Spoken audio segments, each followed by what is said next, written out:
You found out about the breakup on a Tuesday. It happened on Saturday. She mentioned it the way you'd mention traffic. You weren't the first call. You weren't any call. Somewhere between the group chat and the dog. That's not privacy. That's already gone. That didn't start this week. It started the first time coming to see you cost more than doing it alone. Their brain doesn't forget that calculation. It just stops sending them down the hall. 6 moments, including one most parents filed under nothing, that decide whether your kid still brings you the real stuff or already rerouted it somewhere else.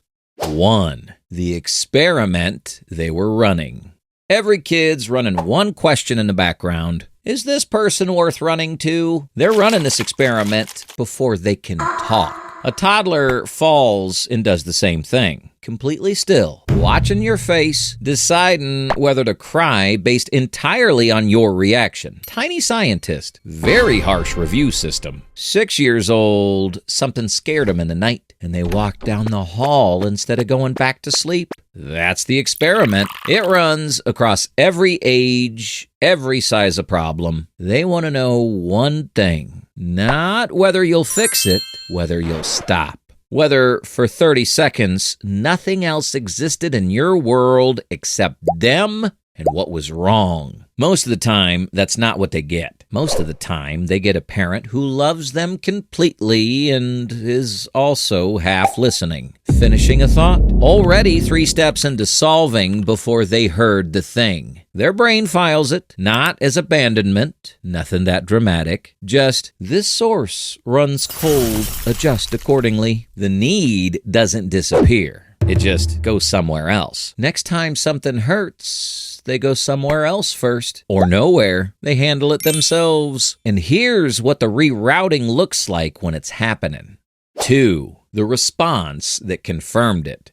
The confirmation usually isn't a big moment. It's a small, ordinary, repeated one. It's the time they came to you with something hard and your first move was to fix it. Straight to, what happened? What did you say? Okay, here's what you should do. 0 to solution before they'd finish the sentence. Podium finish. You meant it as care. Their brain heard, my feelings are a problem to solve, not a place to stay. It's the time something was wrong and you were technically present, but fully somewhere else. Stress radiating off you. Monosyllables. You were there. You were gone. Impressive. And here's what makes this worse. Children who've learned seeking comfort doesn't pay off register the exact same physiological stress as securely attached children during hard moments. They just learn to keep the exterior still because showing it has never changed the result. They're carrying the full weight. They stopped asking for help carrying it. And that's the moment most parents miss. Because from the outside, it looks like coping. And the thing that locks it in permanently is the one moment you'll least expect. And that's the response that confirmed it.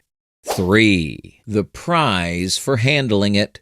Your kid handled something alone. A fight with a friend that would have sent the younger version of them to you in pieces. A test they bombed and didn't mention until report card time. The thing that clearly went sideways. You could see it on their face when they walked in. And they just went upstairs, made a snack, said they were tired. Independent, low maintenance, easy, 0 overhead. And somewhere in you, something relaxed. You probably told someone, your partner, a friend at school pickup. She just dealt with it. I didn't even have to get involved. Your voice has something in it. Pride, relief. Their brain updated the equation. Because the message didn't land as, I trust you. It landed as, when I show up broken, their energy changes. When I handle it, they're proud. One of those feels better. Researcher Jude Cassidy has described how children who've learned that displaying distress earns nothing build a version of themselves that skips the display entirely. No visible distress. Consistent, reliable, 5 stars. Would outsource again. They become it. They're the capable one, the one who never causes problems. And inside that self-contained exterior is a kid running the same question every day. Am I more lovable when I don't need anything? That's a hard belief to undo, especially when everybody keeps confirming it. And that's when handling it becomes the safer identity. 4. The window where it sets.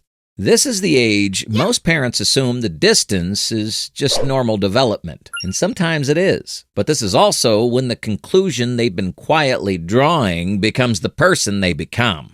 14, she's in her room and she's clearly been crying. You can hear it in a pause before she said, "I'm fine," when you knocked. You stood outside the door for a second. You walked away, which took about 4 seconds. You counted, which is a very long time when you're 14 and already trying not to need anyone. A year ago, she would have opened it. Adolescence is when proximity seeking to parents drops sharply. Time with family drops. Peers become the primary emotional anchor. This is developmentally normal, but there are 2 very different ways to pull away. There's the teenager building toward their own life, while the attachment to you stays intact. They're gone more, they talk less, but when something actually matters, you still get the call. You still find out in the moment. Then there's the teenager who pulled away because the security base was never reliable enough to pull back to. The independence looks like growth. It's just the continuation of a habit. The difference shows up when something goes wrong.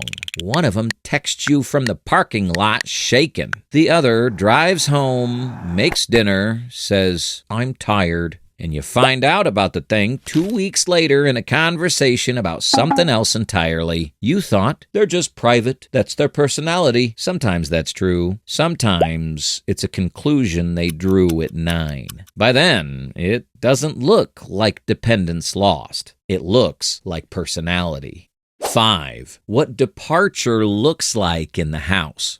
Here's the part that makes this hard to name. Departure is quiet. Your kid hugs you at breakfast. They sit at the dinner table. They laugh at your jokes sometimes, maybe more than a joke deserves. But you start noticing the edges. You find out about the breakup 2 days after it happened. The falling out with their best friend came to you through their other parent. The thing that was scaring them most, you heard about after the fact. You got the recap. The moment happened somewhere else. You're in the house. You've already been left. And that's the part nobody warns you about. Psychologist Dan Siegel has described what accumulates in children who repeatedly sense a parent isn't fully present. Not through cruelty, just through distraction, busyness, presence that doesn't quite land. Over time, the child develops a deep sense of emptiness, the feeling that one person who was supposed to want to know them kept wanting other things more. Most parents wouldn't recognize themselves in that description.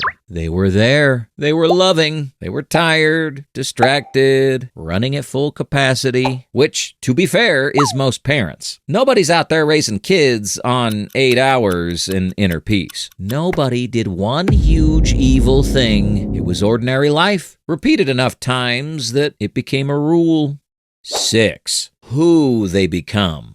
Fast forward 10 years. Children who develop the habit of emotional self-sufficiency carry it forward like software they don't know is running. They get very good at reading what other people need. They become reliable in crisis. The person everyone calls. Highly functional. Excellent reviews. Completely unreachable. And everybody calls that maturity until they try to love them. They're also the ones who, when something goes wrong for them, go completely silent. Their partner asks, "Why didn't you tell me?" They don't have a good answer because running to someone for help was something they quietly organized their inner life around not doing. I've been that adult. Most of us have. The one who handles things so smoothly you don't realize you stopped asking anyone for help years ago. The wiring made sense at the time. It just keeps running. And this is the part most people get wrong. Healthy autonomy develops while the emotional connection stays intact. not through detachment from it. A child who concluded somewhere around age 9 or 11 or 13 that there wasn't somewhere worth coming back to carries that pattern into every relationship they build. They love their people. They've just stopped needing them.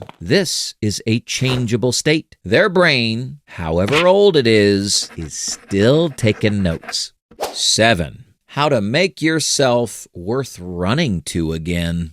If this landed heavy, the temptation is gonna be a conversation. No sit down, no, I watched a video and I need to talk to you. No printed handout, no family meeting at a whiteboard. Hold off on that. That instinct will make it worse. The reclassification didn't happen in one moment. It reverses in the same currency it was built. Small moments accumulated slowly that produce a different result. The kid who figured out you weren't worth running to is still quietly watching. Every time you put down the phone and actually stay. Every time you ask one question instead of immediately pivoting to solutions. Every time you sit next to him in something hard and let it be hard without fixing, minimizing, or steering toward the lesson, you're generating a new data point. Find them instead of waiting for them to come to you. The signal gets quieter at 16. The flat voice, the early bedtime, the "I'm good" that lands a half second too fast. When they offer something small, a half-told story, a thing mentioned and immediately pulled back, treat that fragment like it's the whole thing. Ask one question. Stay with it. When they handle something hard alone and you can see it cost them, resist the reflex to say, "I'm so proud of you." Try something simpler. You didn't have to do that alone. This is slow work, but every time they find a new result, you stayed, you listened, you didn't make it about you, they're updating the model. If this is landing heavy, that means you were paying attention. Parents who lose this connection are usually the ones who never knew they had it. The kid who stopped running is still running the experiment. They just stopped expecting a different answer. Give them one. If this landed, watch why teens stop trusting their parents. Same child, further down the road. Starts earlier than you think.